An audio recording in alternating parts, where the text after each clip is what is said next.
who's next? Yeah, who's next?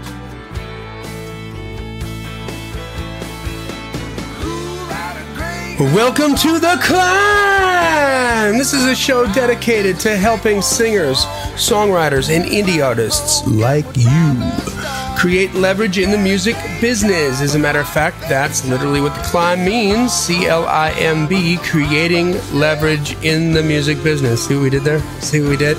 That's right. Let me introduce you to my co-host, Brent Baxter. Brent is an award-winning hit songwriter with cuts by Alan Jackson, Randy Travis, Lady Antebellum, Joe Nichols, and more. And Brent also helps songwriters like you turn pro by teaching the art, craft, and the business of songwriting. And you can find Brent very easily at songwritingpro.com. Once again, that's songwritingpro.com. And I would like to introduce you to my co-host, Johnny Dwinell. Johnny owns Daredevil Production. It's an innovative artist development company. They help you find your sound, and they help you find your audience. Not only do they develop and improve your artistry, they also grow and monetize your fan base, creating cash flow. Daredevil has worked with multi-platinum artists like Colin Ray, Tracy Lawrence, Ty Herndon, and Andy Griggs, just to name a couple. And you can find Johnny at daredevilproduction.com. That's production, singular, no S. Why? Because, as you know, there's only one Dr. Johnny D. You keep calling me doctor, man. People. That just sounds like I should. I don't know why. My sister's the doctor. I'm not the doctor. You're not the doctor. My sister Carrie, she's the doctor. I'm not the doctor. There you go. How you doing, brother? Man, I'm doing all right. I'm about to slip on some slippers. It's getting chilly in the house. Yeah, it's getting cold out in December now. It's getting a little brisk. I know. It's cold. My wife and kids are gone.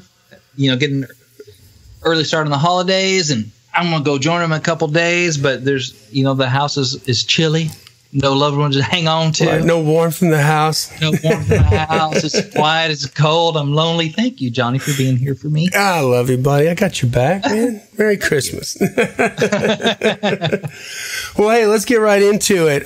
This episode here, I want to tackle 6 music industry myths, which I feel like they're still out there, and I feel like there's just slowly but surely we're educating people, and they're starting to understand what it's really going to take to become a professional musician, whether that means you escalate to superstardom or whether that means you're successful and you're making a good living and you can live a normal life in America, but doing what you love to do, which is a blessing of all blessings, right? And making music. Yes, it is.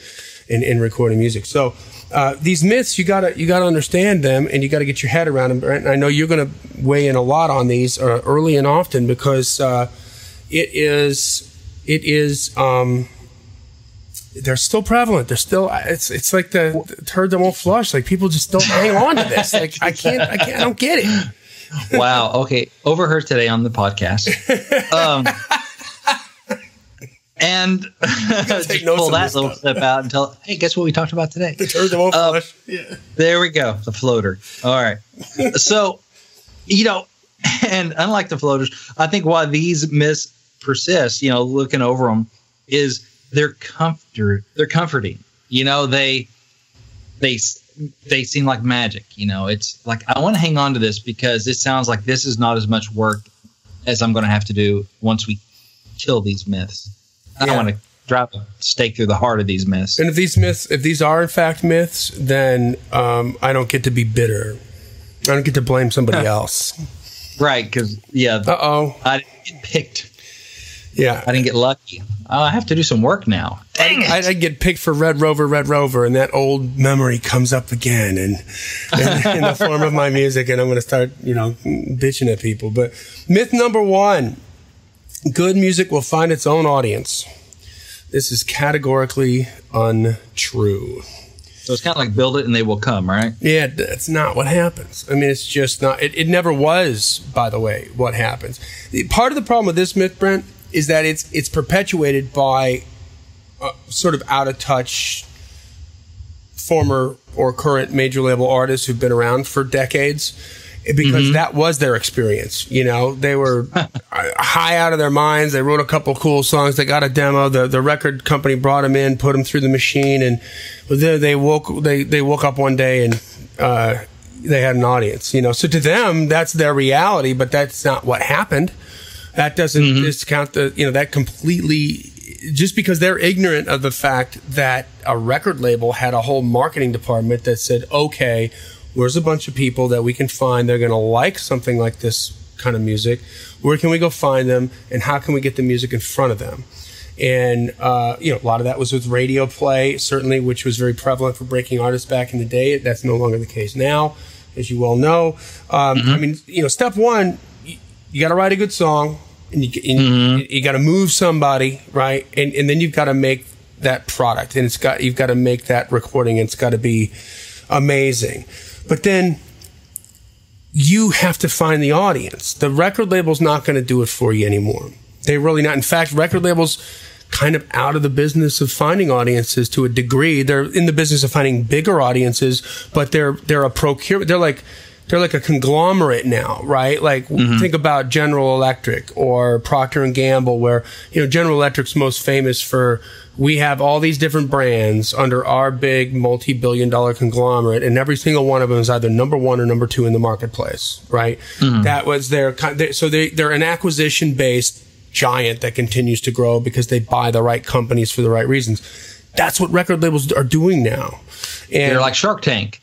They're like Shark Tank. They're going, what's your product? What are your sales like? What have you already got going? And we'll just see if we can add some zeros to the end of it. What a great analogy. Yeah. What a great analogy. They're like that. And so you better have all that stuff together and be looking good. But you got to go find them. They're not going to find you. That nobody cares. They're looking for an event. They're looking for one of the best ways of introducing an act to a brand new act to a brand new market was putting them on tour opening for somebody that already had an audience, whose audience, right, would be hopefully, and we've seen lots of tours where this wasn't the case, but hopefully the audience who loves the headliner, which is what they paid to go see, would also like you for the people that show up early and get a chance to see you. And they would, that's an event. They're there prepared to have a good time, experience something as a community. So as an artist, it's up to you. If you can do your job and move them and get that crowd going and make them feel something, then you're going to get a bunch of new fans. You're going to win them over. And that's one way of doing it. But there's certainly a lot of you are like, well, we can't get on tour. We don't have a booking agent. Well, you don't have a booking agent because you aren't doing enough business right now for a booking agent to care, because they only get paid on commission. Well, congratulations. You do have a booking agent. You. That's right. His name is you. It's like songwriters that, say, I don't have a publisher. Yes, you do. You. You're the you just don't like him very much. Exactly. He's just not working hard. That's why he's not making any money. I don't blame him. I wouldn't like him either, but you can change that. Exactly. Well, I think it's people that say, I did a record or a song or whatever, and I put it up on iTunes, and you find it on iTunes. I'm waiting to be discovered. Right? That's kind of the thing of like, it will find its audience. People will discover it on iTunes, or they will find my video on YouTube or whatever, and they will come find me on Reverb Nation, and then all of a sudden I'm going to start getting a lot of followers and blah blah. Somehow, isn't that the hope? That's the myth. That's the myth. That's where they go. Well, here's the thing. That is iTunes, Pandora, Spotify, Reverb Nation, Bandcamp, Bandzoogle, Backstage, on and on and on. All these different platforms are digital distribution. And here's the most important. This might be the most important thing you can take away from this episode today. The difference between distribution and marketing. A digital distribution is where people go to purchase or to consume the product. Okay, Reverb Nation is where somebody goes to hear something. The marketing is why they're going there.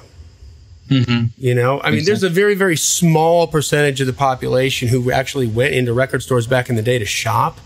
I never went shopping in a record store. I went in a record store knowing exactly what I wanted to get. I just heard this kick-ass new band on the air, and I want to get this, this new Bon Jovi. What I need where's that at? B, right there. Boom, in and out. I knew what I wanted. I went and I got it, and I left.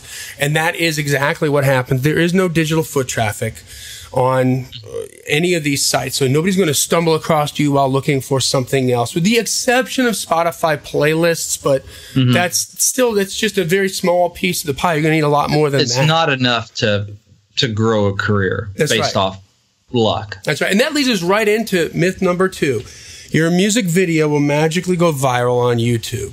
This myth is damaging in so many ways, because I see way too many people spending way too much money, first of all, trying to overthink a video, or do in hopes that if they make this really good video and they're going to put it up there, really good video, that it's going to magically go viral.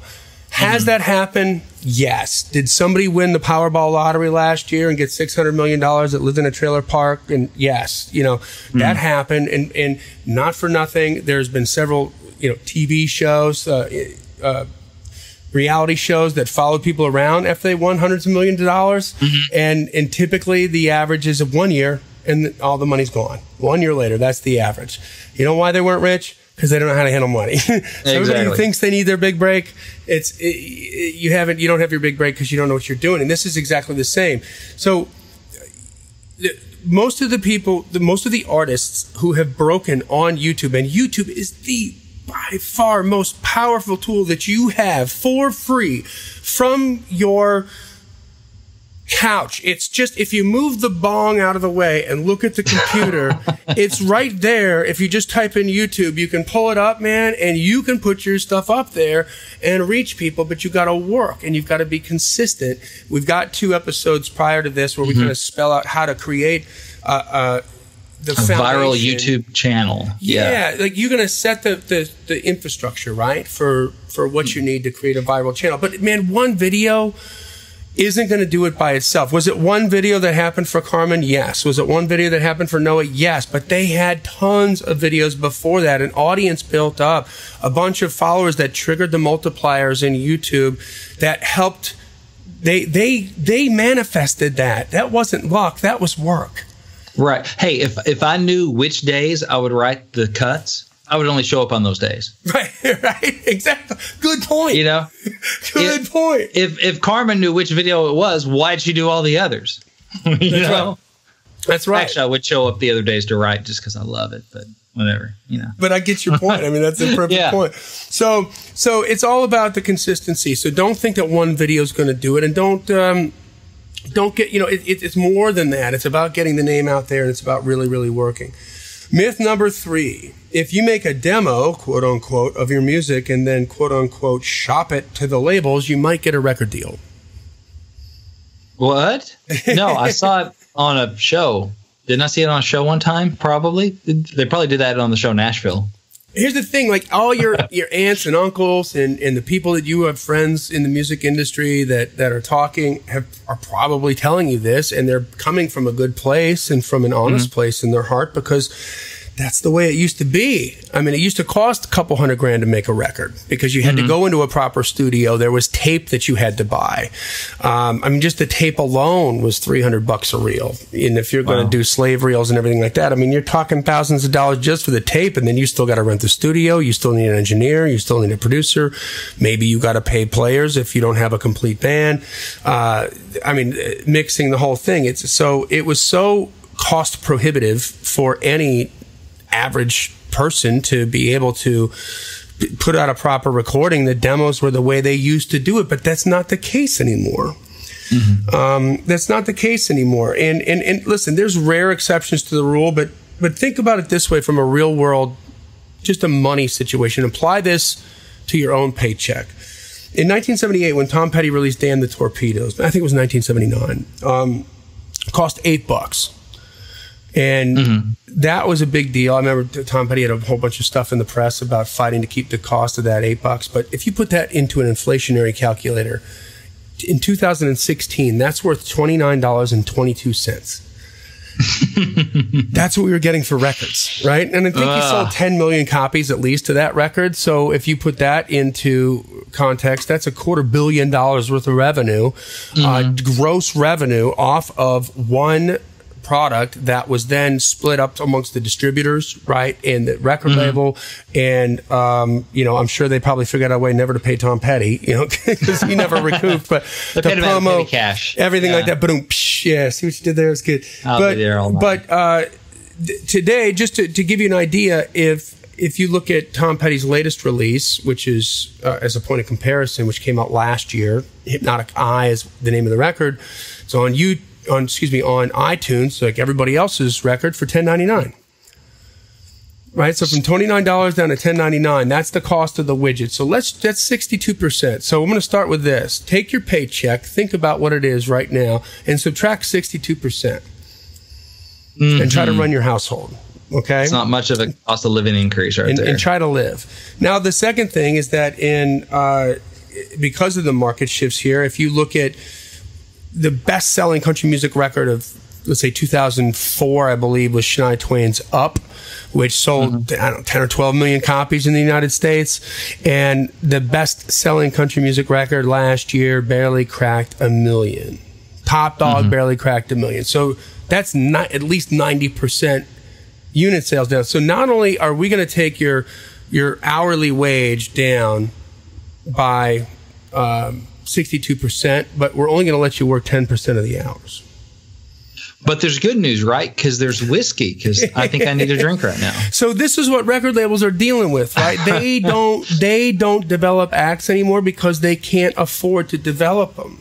And you just need to get that through your head. Like, you need to be a small, vibrant business with a lot going on to get there exciting, because record deals can be a blessing or they can be a curse.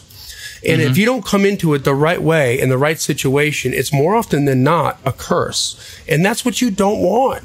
You know, you think that you're in, but you're not. You're on a shelf. You're in the artist protection program, as we call it, right? Yeah, because you're not ready yet. So, I mean, a lot of this stuff is what this myth is saying, is you don't need all the foundational work. You don't need all the business, the back end, all the muscle. Just someone's going to come along and pick you and save you and make your dreams come true. But you know what? Even if that happens, even if you get that one video that goes viral, if you don't have the business, the back end to support that, it's going to crumble. Exactly. Or you're going to miss it. Like, for instance, Noah, we talked about the YouTube thing. You know, talk about that one video. So he did the work 77 weeks in a row where he built up that audience and actually was super instrumental in that one particular video, having the play, everything was set, the stage was set for that to go viral. Okay. And when that happened, but 3 or 4 million views, that went to 24 million views, 3 or 4 million in, he puts up an Indiegogo campaign. 14 million views in, the Indiegogo campaign's funded. He got $100,000 for his first record. That's awesome. So he knew exactly what he was doing, you know, and how to take advantage of that. When he did strike, when the lightning happened, he wasn't just running around telling people how awesome he was. He was still working. Let's squeeze a little bit more out of this, you know. So, and that kind of brings us into myth number 4. Once you get a record deal, life will be easier. You've made it. You can finally get paid, kick your shoes up, and let the label take care of everything. Now, you work a lot with artists and labels, Brent. How often does that happen? No. I mean, you know, I have a friend that's on a label, and it was interesting talking to her about, you know, what was going on with her label. It's so easy for you to get shelved in the label. And she was very mindful of getting her branding together, getting everything, and just serving it up for the label. So she's on the label, but she's still trying to make it really easy for the label to go, oh, we get it. We see the vision. This is what we're doing. It's like, here's my branding. Here's my vision. Here's, you know, this other stuff I have going on, and just trying to serve it up for them. Because for one thing, you're kind of jockeying for position, you know, on release dates, who's getting next, who's getting the push, all this stuff. It doesn't stop. And if you expect them to do all the work for you, it's not going to happen. But this artist was wise enough to say, okay, well, I got the deal. Great. Double down. Let's really make this easy for them. Work harder, really focus in, and make it easy so I can jump up to the next in line. Yeah, and you know, on that note, by the way, in the heyday of the record industry back in the 70s, 80s, and early 90s, when the labels were making tons of money, when you got your deal, you entered into a club where 90% of the people in the club were failing.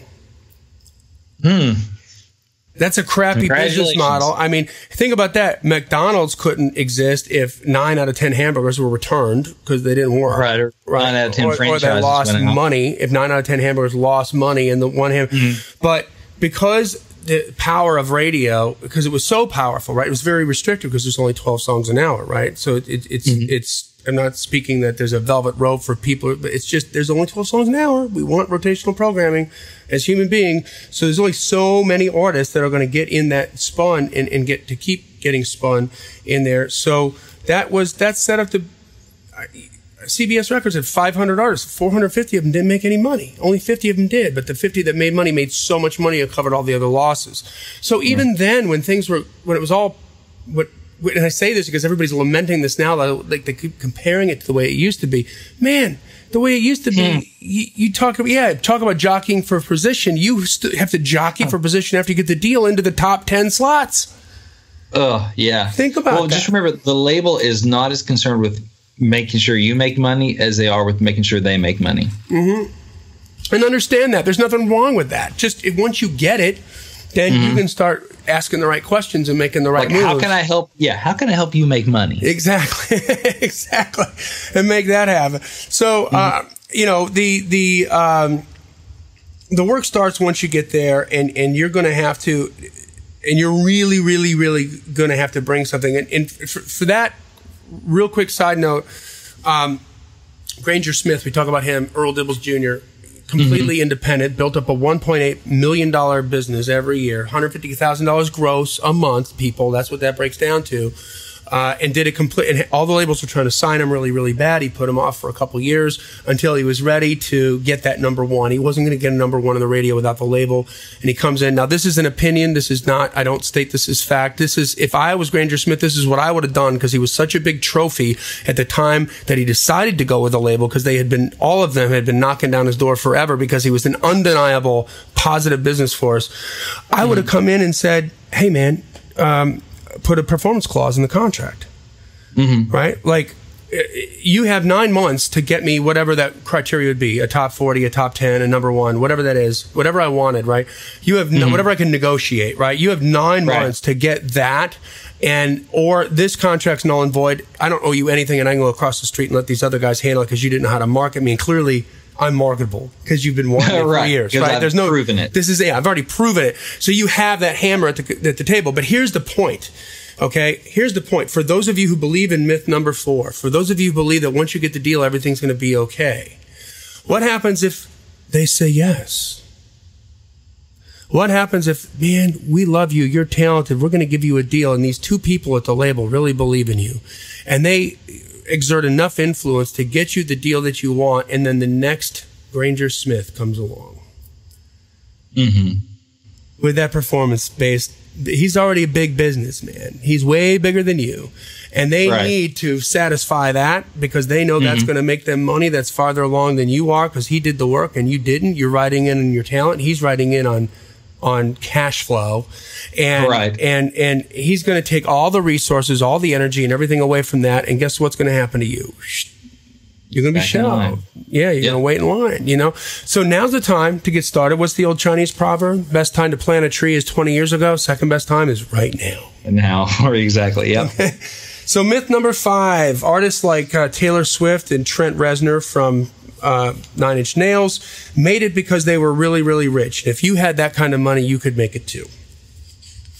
False. Wow. How often do you hear that in this town, especially with Taylor?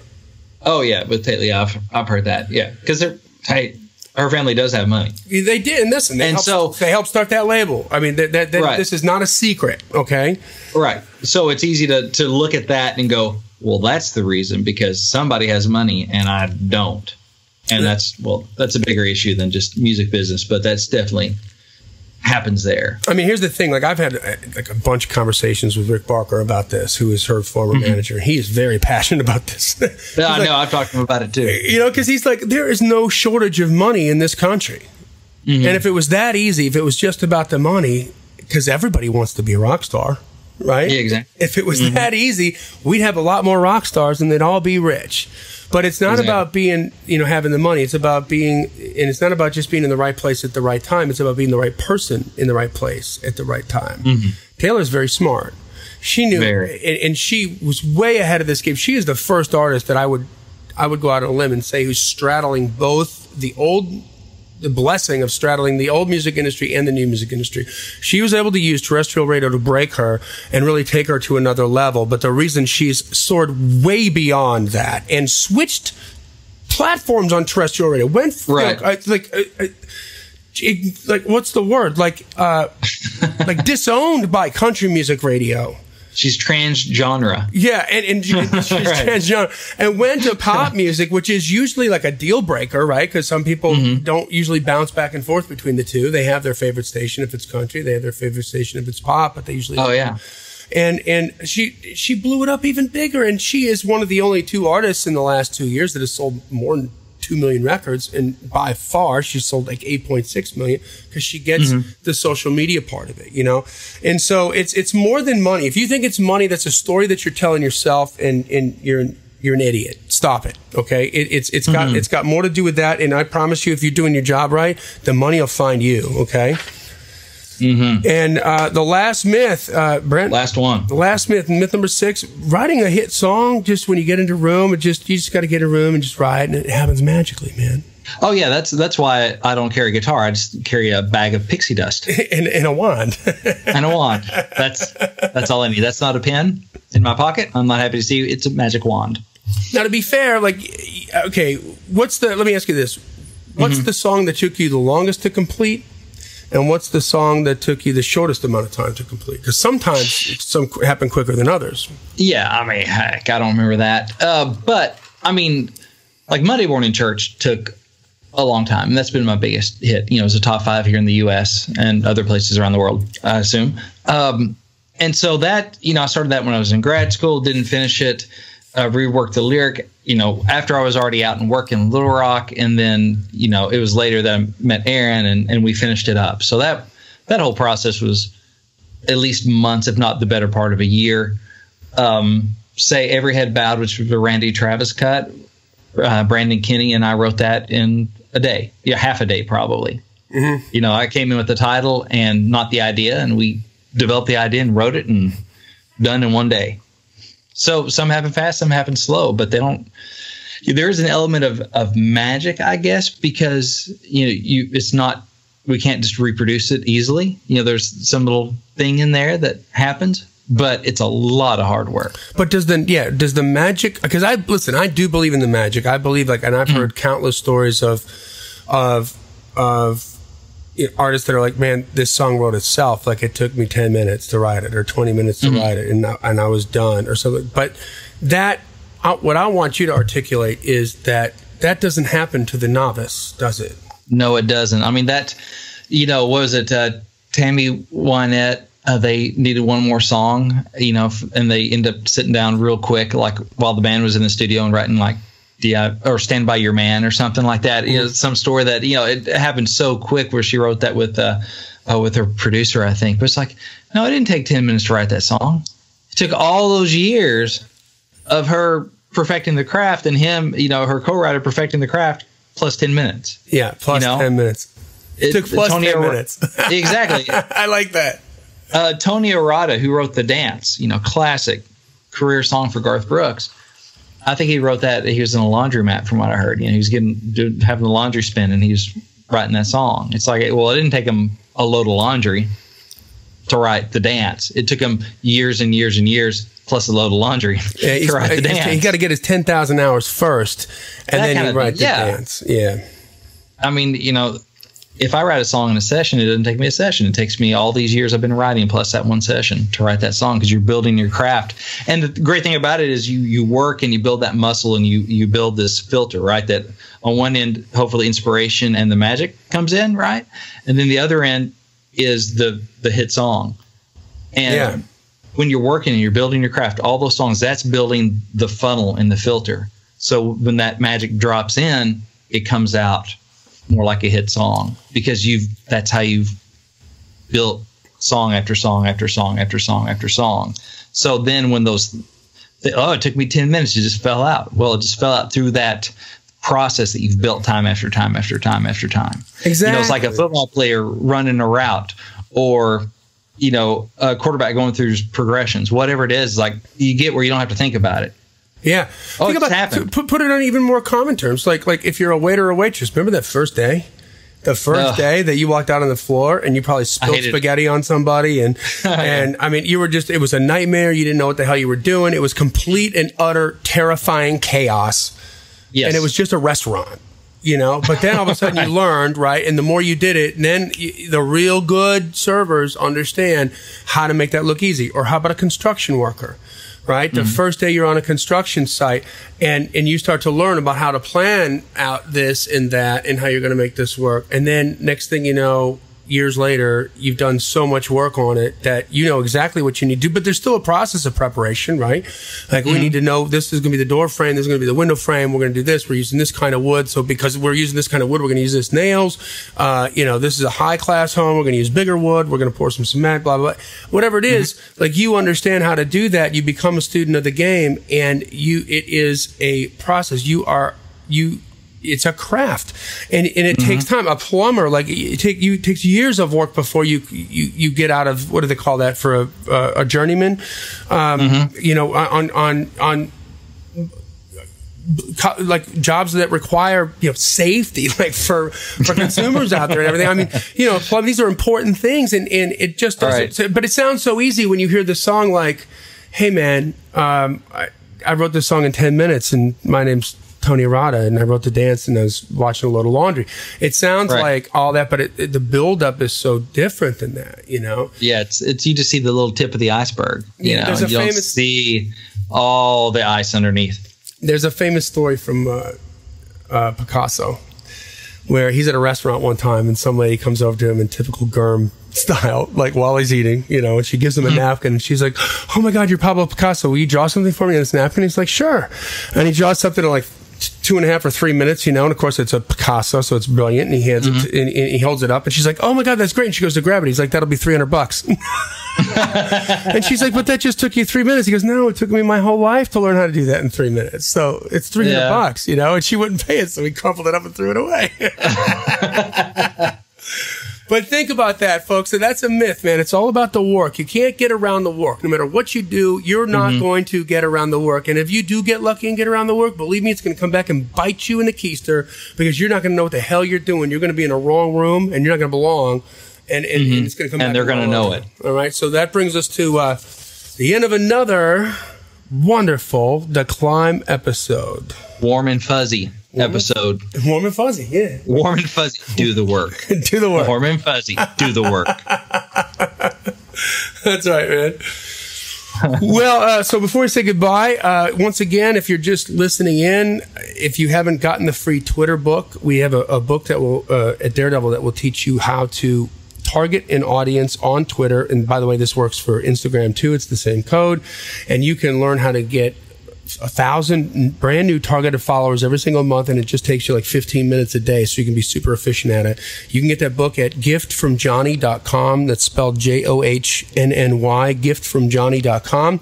And one other thing, if you're stuck and you're trying to put all this kind of stuff together, you probably got a lot of different resources you're listening to and trying to figure out how to put your career together and make it happen, and you just spinning your wheels a little bit, man. You know what? Like some one-on-one time would be really good. We do charge for this, but hey, man, hit me up at info@daredevilproduction.com. Production, again, is singular. There's no S. And we can have a conversation, and you'd be amazed at what we can get done in less than 2 hours. I mean, I'll look at all your social media. I'll look at your website. If you got a web store, I'll look at that. I'll look at the way that you're bringing, your fans in, the funnel that you have, and we'll talk about what you need to do to really expand your footprint and do what we're doing with our artists at Daredevil.